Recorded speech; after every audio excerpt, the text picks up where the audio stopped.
Aqui nós nos deparamos com uma das últimas orações feita por Jesus. Os irmãos, prestem atenção que a oração mais poderosa que existe é uma oração que sai do coração do próprio Deus. Ué, pastor, mas parece uma controvérsia, mas não é. É a oração que agrada aos ouvidos do Criador, do Todo-Poderoso. Jesus está passando para o Pai aqui, através dessa oração, tudo aquilo que o Pai havia realizado e tinha para realizar. Jesus, ele rasga o seu coração aqui diante de Deus, o Pai, e ele vai deixar para nós a importância de algo tão simples, porém tão difícil de exercitar, que é a unidade, a comunhão. Até o próprio Jesus teve que orar ao Pai, pedindo a Ele que, assim como Ele e o Pai eram um, e os discípulos naquela época viram a sua glória, que eles também pudessem se tornar um, como eu e tu, ó Pai, somos. Eu em ti e tu em mim. Jesus estava falando sobre cumplicidade. Jesus estava falando sobre unidade. Jesus estava falando aqui que eu segui exatamente, meu Pai, tudo aquilo que tu colocou no meu coração, na minha mente, no meu espírito. É isso que Jesus estava falando. Tudo que eu fiz foi exatamente segundo a tua vontade. Jesus estava falando aqui que ele sentia o que o Pai sentia. Ele vivia a vida do Pai. Ele tinha o coração do próprio Deus. Jesus vai deixar bem claro aqui, daqui a pouco eu volto a isso aqui. Jesus está deixando bem claro, Jesus tinha consciência do que a igreja enfrentaria como um exército militante na terra dos viventes. Portanto, ele vai pedir ao Pai que o Pai pudesse cuidar dos seus discípulos e dos seus. Ele vai dizer, não só desses, mas de outros, que de mim ouvirão. Ele estava dizendo que essa oração seja extensiva. Eu estou pregando e tem gente que não consegue olhar para mim, está olhando para a porta. É incrível o poder da conexão, né, irmãos? É por isso que às vezes a gente, dentro da igreja, a bênção passa no nariz e a gente não recebe. Porque olha de onde está vindo o que é mais importante. Mas nós naturalmente temos, né, essa distração. Nós nos atentamos àquilo que não vai nos dar nada. A porta não dá nada para a gente. A palavra que está vindo de Deus, eu me ligo lá na porta. Então, a gente perde tanta coisa por causa de distrações. A gente perde tanta coisa por não aproveitar os momentos. Então os irmãos têm que ter isso aí, o poder da conexão. Estar ligado com Deus, com a palavra, com aquilo que está acontecendo ao ambiente, ao momento.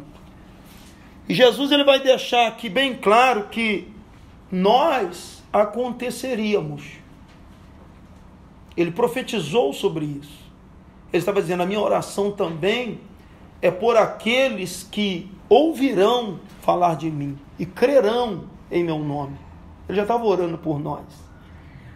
Gente, quando a gente fala de unidade, quando a gente fala de um só coração, quando a gente fala de um só espírito, esse foi o trabalho de Deus desde a criação do mundo. Deus vem sempre trabalhando para fazer com que os homens, as pessoas, o ser humano se torne um só. Um só. Não é à toa que quando você vai ler lá sobre os 10 mandamentos, existe algo muito importante nos 10 mandamentos, Claro que é o amor a Deus sobre todas as coisas. Mas a maior prova que você ama a Deus sobre todas as coisas é quando você consegue amar o seu irmão, o seu próximo como a si mesmo. Isso é ser um. Quando eu consigo ser um com o meu irmão, automaticamente eu sinto por ele esse amor.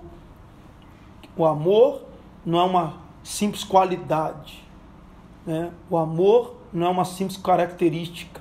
O amor é a maior prova de que Deus está dentro da pessoa. Então, quando Jesus está falando sobre unidade aqui, a gente para pensar um pouquinho no texto bíblico, na Bíblia, e a gente vai observar, irmão, que tudo aquilo que há unidade, tudo aquilo que há comunhão, com certeza haverá um sucesso. O projeto será bem sucedido. Lá no livro do Gênesis, os homens se uniram para construir uma torre.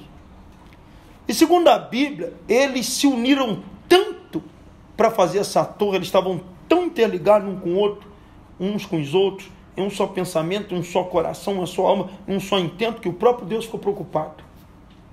Deus diz assim, eu vou descer lá, vou dar uma confundida na língua deles.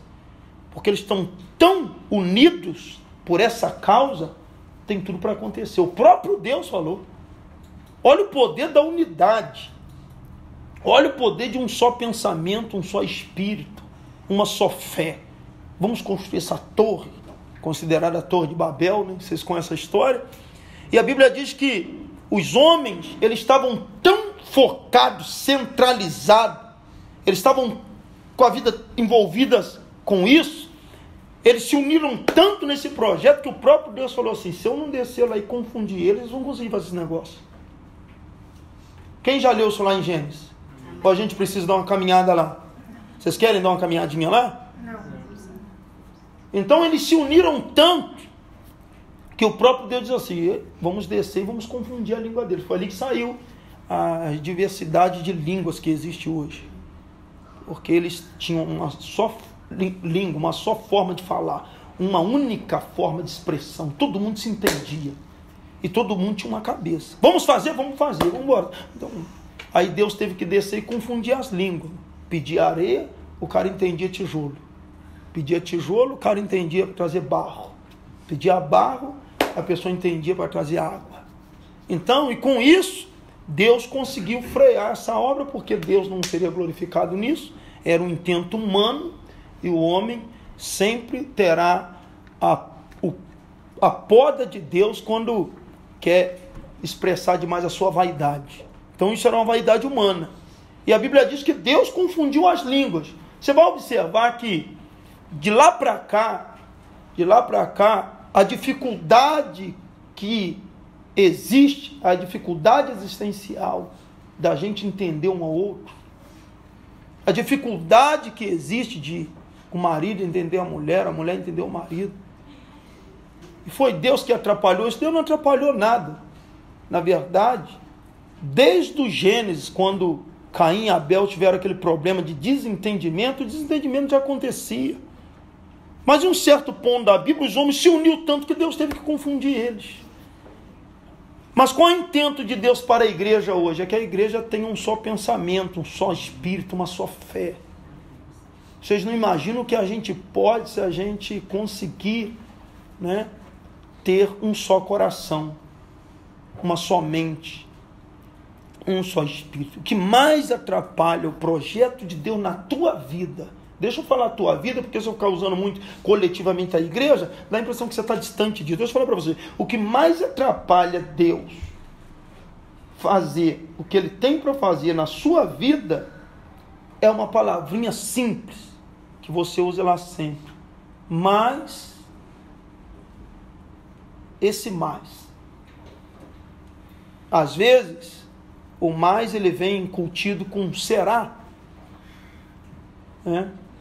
Deus te dá todas as cartas, te dá toda a direção, Deus te dá tudo através de uma orientação.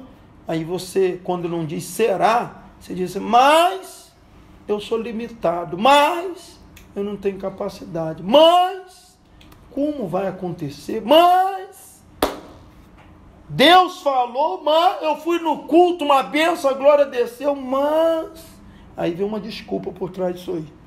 Aí você vai observar porque tantas pessoas, diante de Deus, diante do altar de Deus, diante da palavra de Deus, não vê a sua vida fluindo na proporção, na velocidade que deveria fluir. Entendeu? Não deveria fluir, que deveria fluir. Por quê? É exatamente isso.